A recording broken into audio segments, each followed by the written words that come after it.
Hi, thanks for coming back to Story Starters for Younger Kids. This is a story time where I read the first chapter or so of a book that hopefully will interest you enough to have you read it to your children, or else if they are new readers, they can pick it up and read it to themselves.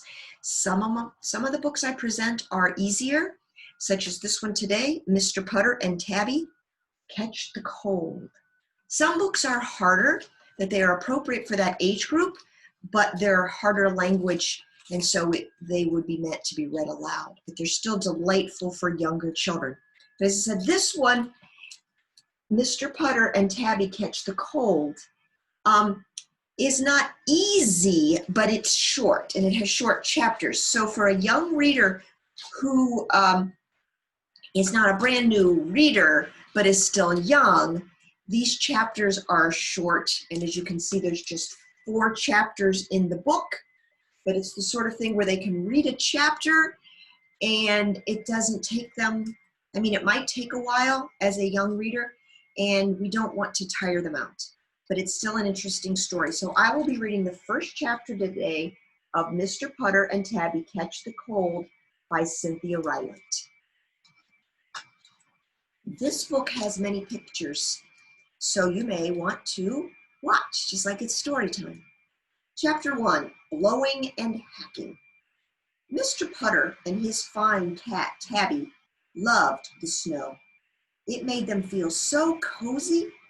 Mr. Putter made warm tea and warm muffins. He lit a fire, and he and Tabby watched the snow fall.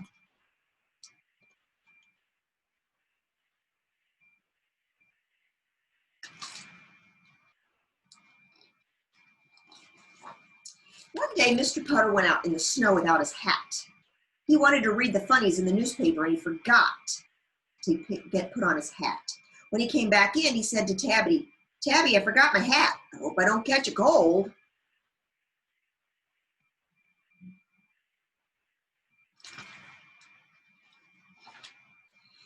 Tabby sat on Mr. Putter's head to keep it warm while he read the funnies. She tried to help him not catch a cold. She did her best.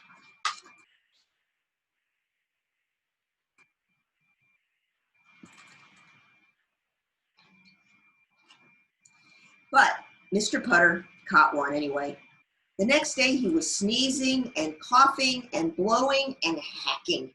He felt miserable. "Colds aren't so much fun when you're old," he said to Tabby.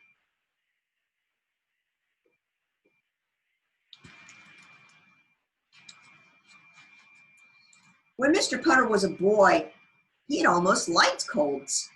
He always got spoiled. His mother brought him warm soup and minty tea and adventure books. Mr. Putter loved adventure books. But now he was old. He was old and with a cold, and he had no one to spoil him.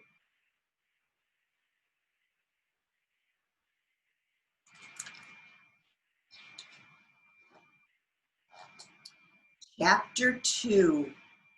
I'm just going to read the first 2 pages of Chapter 2. Chapter 2 is called Mrs. Teaberry. Mr. Putter's phone rang. He picked it up and said, "Achoo!" "Mr. Putter?" someone said. It was Mrs. Teaberry, Mr. Putter's neighbor and good friend. "I got a cold," said Mr. Putter. "Oh my goodness," said Mrs. Teaberry.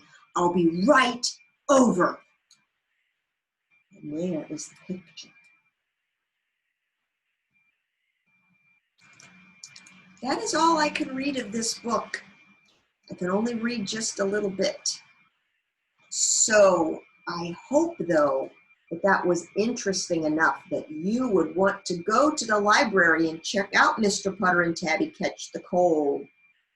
Can you guess from the title what else might be going to happen? Mr. Putty and Tabby Catch the Cold? I've never seen a cat with a cold. I wonder what that looks like.